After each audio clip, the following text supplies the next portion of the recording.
Beaucoup moins anatomique, beaucoup moins descriptif. Le chapitre d'aujourd'hui sera beaucoup plus logique. Et on attaque la régulation de la fonction reproductrice. Chapitre 12.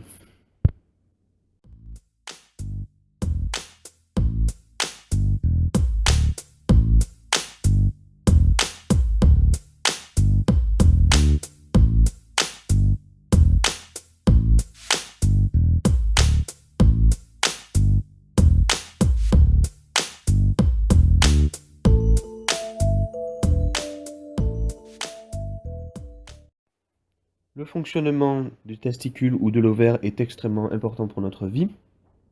Tout d'abord, il nous permet de nous reproduire, mais c'est également ces organes qui vont assurer la mise en place et le maintien de ce qu'on va appeler les caractères sexuels secondaires.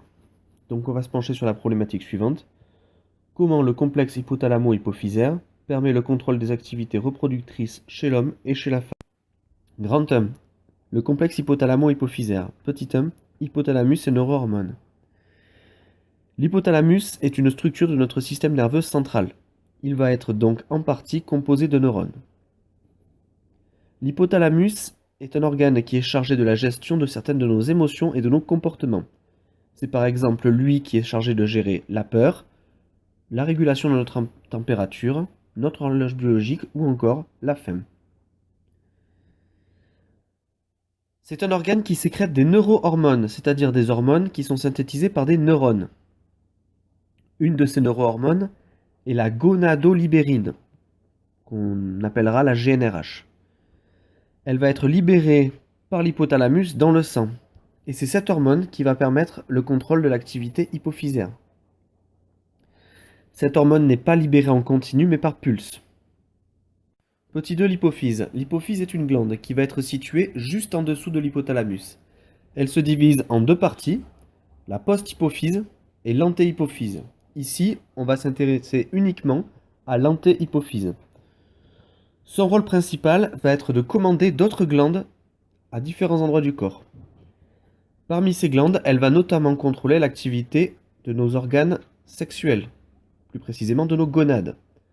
Pour ça, elle sécrète deux hormones, la FSH, qui est l'hormone de stimulation du follicule, et la LH, l'hormone lutéinisante.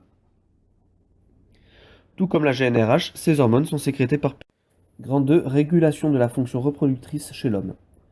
Sous l'action de la LH, les cellules de Leydig vont produire de la testostérone. Je vous rappelle, les cellules de Leydig sont situées dans le tissu interstitiel des testicules. La FSH, quant à elle, va avoir pour cellules cibles les cellules qui sont responsables de la spermatogénèse. Elle va notamment leur permettre de sécréter une protéine, l'ABP, en majuscule ABP, qui permet à la testostérone de se fixer. La testostérone est une hormone active à de très faibles concentrations sur de nombreuses cellules cibles.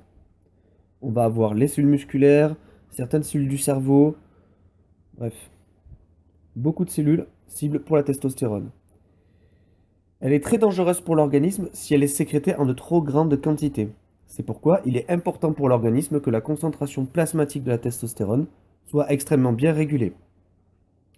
La testostérone dans le sang a une action sur les cellules hypophysaires et sur les neurones hypothalamiques. Plus il y a de testostérone dans le sang, et moins il y aura de FSH, de LH et de GnRH de sécrétés. Et donc, on va avoir une baisse de la concentration en testostérone.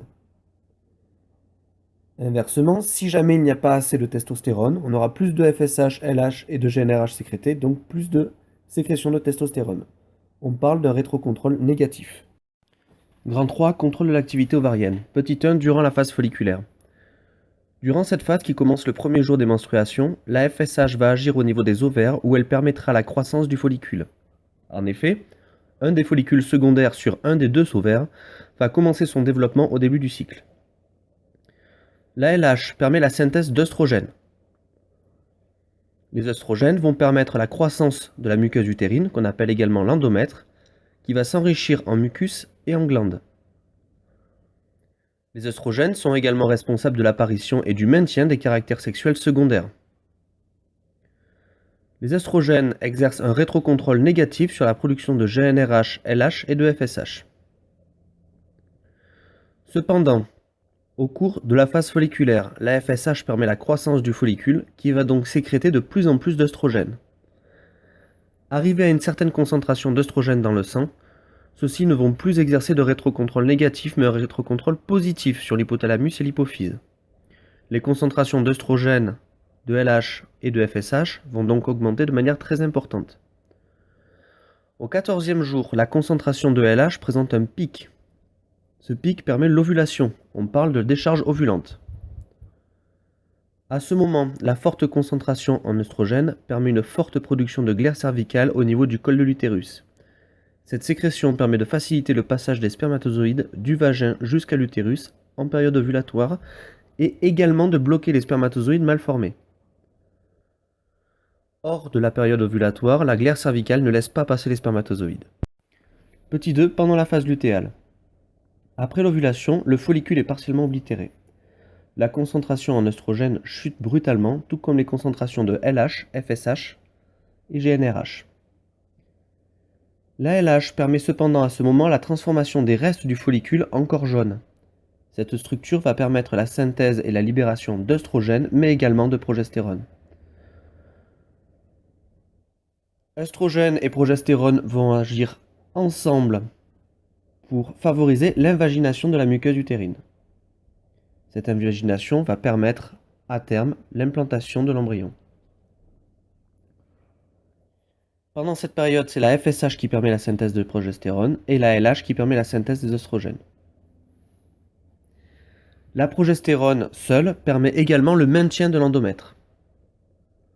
À la fin du cycle, le corps jaune dégénère, sauf s'il y a une nidation. Les concentrations de progestérone et d'œstrogène diminuent. La chute de la concentration en progestérone plasmatique entraîne la desquamation de l'endomètre.